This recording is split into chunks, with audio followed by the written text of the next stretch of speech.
Hey guys, Chris again. All right, so today I'm going to go on a short little, not a rant, but I just want to cover something that I think is very important, and that's going to be routines in sports. And what can we do with routines? How exactly do they work? Different types of routines, and how can we ultimately teach or coach routines to our athletes? So, like I said, this is just going to be a short little video, but hopefully you'll get something from it. All right, so let's begin. Okay, so what we're gonna do is that we're gonna just cover over the basic definition of what a routine is. And I'm sure if you ask any coach, you're gonna get a different answer, but I found a definition that I thought worked really, really well, and I'm just gonna quote it verbatim. This is by Tenenbaum and Schack from 2007, a research article that they did. They summed up a routine as a sequence of physical and mental steps or actions that are taken before, during, and after a sporting task. Now, what a routine allows an athlete to do is, before the action's taken, it allows them to mentally and physically be prepared for that said action. We'll go into a little bit about different times for routine and what are their effects. The second thing that allows them to do is to keep them focused. Ultimately allows them to perform the action to the best of their ability without any type of mental errors or whatnot. And then last is going to be overall evaluation of that action. So the routine kind of allows them to kind of recap, okay, did I go through all my steps in order? Was I missing something? Did I do something really well? So it gives them an overall reevaluation, which is really, really cool. And there are two different types of routines. We're going to go into physical and mental. Now, a physical routine is exactly what it sounds like. It's doing a certain action in a particular sequence. So let's say warming up. If you're a basketball player, you're going to be shooting hoops, just kind of getting the body acclimated to the arena or just to the climate that you're in. Maybe practicing on just some basic fundamental drills. Steph Curry's famous for doing ball handling drills, practicing layups and whatnot too. This can also go the same for kind of tennis players bouncing the ball before a serve. Tennis players are really, they're sometimes very famous for having specific routines on what they do. Whether you're Andy Roddick or Rafael Nadal, they have different approaches to it. So those are some different physical routines that athletes do. And then on the other side, we have mental. Now, mental routines can be anything from self-talk, so kind of psyching yourself up mentally to get into, quote unquote, the zone or just to get focused. Imagery is also a really big part of routine, visualization, I should say, to where we're going to be visualizing, okay, how are we going to perform this action, or in what way do I need to manipulate or move or do something in order to get the outcome that I want. So constantly just picturing and going through each steps and visualizing yourself doing that action is going to be so critical. And then overall, both physical and mental routines just kind of help us keep focus, kind of what we were just talking about earlier. It allows you to control external factors such as crowd noise, situations, so it could be tied game. Kind of alleviates whatever type of side pressures you could have. Again, tied score, playoff contingency, a lot of external factors. So again, routines just kind of help us keep grounded in the moment, which is ultimately a very important thing that we're going to cover in the next thing called a mental calibration model, which is going to be really cool. So I want to introduce a really interesting model that I've actually used for some of my athletes, particularly in repetitive sports, so such as archery, given my background, and then also too with golf and tennis. Now this is called a mental calibration model, and this was devised by Schack in 2005. And the premise behind it is most errors are due to mental error than physical. So, we always hear this expression that, my sport is 80% mental and 20% physical. Well, yeah, there's something to that.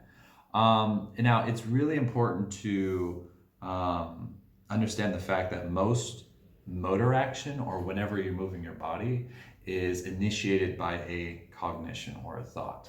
So when we practice routines, it's really, really critical to focus on making sure we have a solid mental routine down first. That way, when our cognition fires, it's going to be firing the right signals to kind of control our body, so to speak. So with this type of model, we go into understanding, okay, what is this athlete thinking before, during, and after a specific event? And if we're able to identify any type of hiccups, so to speak, or any type of errors, we can actually correct the cognitions, which in turn will affect a lot of the motor coordination of the athlete, given whatever type of sport they're doing. So again, we want to look at we want to understand what are they thinking, which will ultimately affect on what we're seeing on film, or just basically what they're doing with their body. So that's just a loose summary of the model itself, but we'll go a little bit more into some examples of how can we use this model to help our athletes. Okay, so what I want to do is that I kind of want to go into how do we teach routines to our athletes. Now, most of these athletes are probably going to be a little bit younger and new into their sport. So I just broke it down to 3 different stages. This is what I've done in the past with my athletes. The first one is just stage 1, and that is just exposing them to what a routine is. Oftentimes I'll use modeling, so I'll have the young athlete look at somebody a little bit more experienced, and I'll point out, okay, you see what they're doing right here? See how they're dribbling the ball before they shoot it every single time? You know, that is a routine.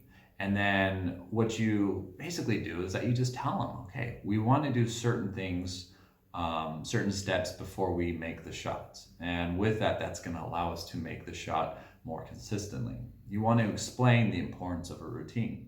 And then maybe, you know, tell them a couple different ways to create a routine. So you can think a certain way, or you can, you know, just go over the same steps over and over again. And you can kind of get some input on him, or from him or her, excuse me, to where, you know, well, what do you like, or what do you like to think about? Do you like to list things out and just go step by step? Or do you want to picture yourself doing, you know, that action and just kind of, you know, start creating something together? The second phase is just kind of, again, phase number 2 is just playing out. See what works, see what doesn't. Have them experiment, have them try out different things. Visualization, self-talk, you know, shot routine, shot process, you know, listing things out. Also playing around with different physical routines too. You know, do you like it when you know, toss the ball up in the air 3 times, or, you know, do you need to adjust your feet in between each shot? You know, just figuring out what certain ticks are meant for that individual. Everybody's different, trust me, everybody is different, but we just got to find out what works for them. And then step number 3 is, you know, doing this in real time. So really kind of practicing this in games and competitions. And then again, if we need to adjust and recalibrate, we can. Now, this routine building thing, though as a professional athlete, it does become more, again, of a routine. It's more established. It can still change. So as a coach, don't be afraid to kind of get some more input. It's like, well, how's this going for you? You know, do we need to adjust it? Do we need to change it? You know, because again, our approach, the more we do our sport, our approach to the sport can change over time. Our point of view can change. So then again, too, our mental direction towards our actions can change too. So you can introduce a new way to describe a sensation that you should be having when you're doing a certain motion. And that might all of a sudden trigger a new change in the routine.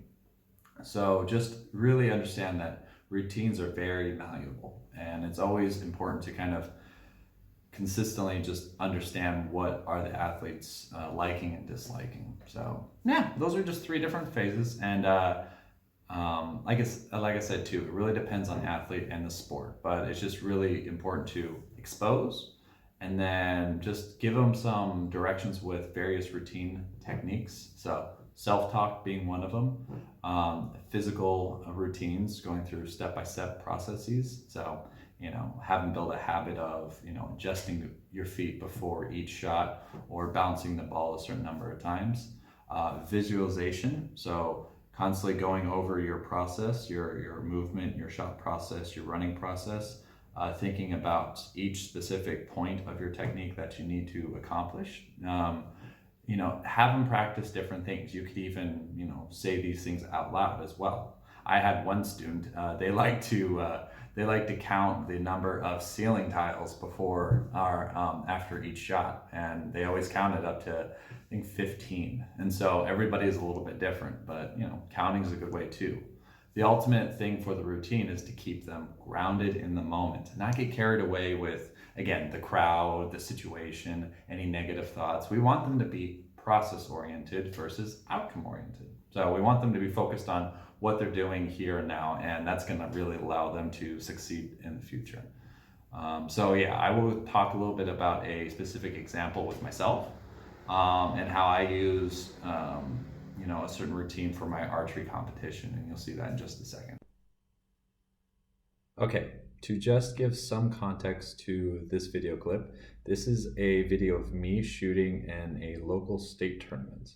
And this end, or the time that when this was shot, was the first official scoring end. Now, for those who never have been involved in any type of shooting competitions, a lot of times the first couple arrows of any type of tournament are often most nerve-wracking, so to speak. So we're going to look at 3 shots, and we're going to see how do I go through my steps and my process with each shot. And you're going to see how I build a routine within each shot. I'm going to load the arrow the same way. I'm going to twist the string. You'll see that the same way. And then I'm also going to use a combination of a shot sequence or basic rehearsal steps for my shooting style, and then also a sense of imagery as well too. So let's take a look. So loading up my arrow, grab onto my release. It's in my right hand, you can't really see it. And now I'm approaching the target. I'm looking at the spot that I want to hit, and I'm visualizing myself executing a perfect shot while looking at that spot. Raise my bow up slightly above the target, draw back. Good, relax my shoulders into the shot. And then now I acquire this target again, looking at what I want to hit. Boom, shot goes off nice and smooth. Good. So I grab my arrow, and now I'm going through each step, and I'm thinking about, okay, what is the next step of my routine? Looking at the target again, visualizing a good shot while staring at the target. Then I'm going to raise my bow up in the exact same manner. Get into anchor, relax the shoulders, and again, looking at the target and just letting that shot just kind of naturally break. Boom, again. Not bad. Make a little small talk with some of my shooting partners. But still, you're going to see me go back to my target, and I'm going to go through the same sequence over again. Raise the bow up, draw back, relax the shoulders, acquire your target, and wait for that shot to happen. Boom. And then just to summarize everything, I just want to go over what a routine is, and that is simply a sequence of physical and mental steps that we do before we take an action. Now, routines allow us to become process-oriented, meaning they allow us to keep focused on the task at hand. They really cut off any type of distractions or really prevent any type of mental errors that we make when we're trying to complete an action. So let's say you have an athlete who makes a lot of unforced errors or just kind of a lot of mental errors. It would be really worthwhile, talking to this athlete and seeing, do you have a routine established? Or if not, let's get you one. Let's get you kind of working in the moment. So that's one benefit. When we're trying to coach somebody into creating a routine, 3 steps. First one's going to be identifying, or just, I shouldn't say identifying, exposing the athlete to somebody who has a routine, and just kind of say, okay, let's observe them with their routine. And then just kind of tell them some different ways we can create routines. We can picture what we're trying to achieve, or we can methodically, go step by step, much like we're creating a recipe for a meal, for example. Just go each step at a time. We can help build a physical routine as well. Anything that allows the athlete to become grounded. And it's really important to get feedback from them too. This is their routine, so we got to figure out what works for them. So ask. That's going to be really key for us as coaches. And then the third part is to trial and error in competition, and trying to do any type of modification that we can. Let's say we tried this routine in a tournament and it just did not work out. Well, we have to identify what works, what doesn't, and continue changing. Okay, routines can be malleable, and as I said before, they're ever changing. So it's always important to retouch up on them. And yeah, that's routines. I told you it was short and simple. If you guys have any questions, please, again, email me. And if you can, hit the subscribe button. And I appreciate you. And I am out.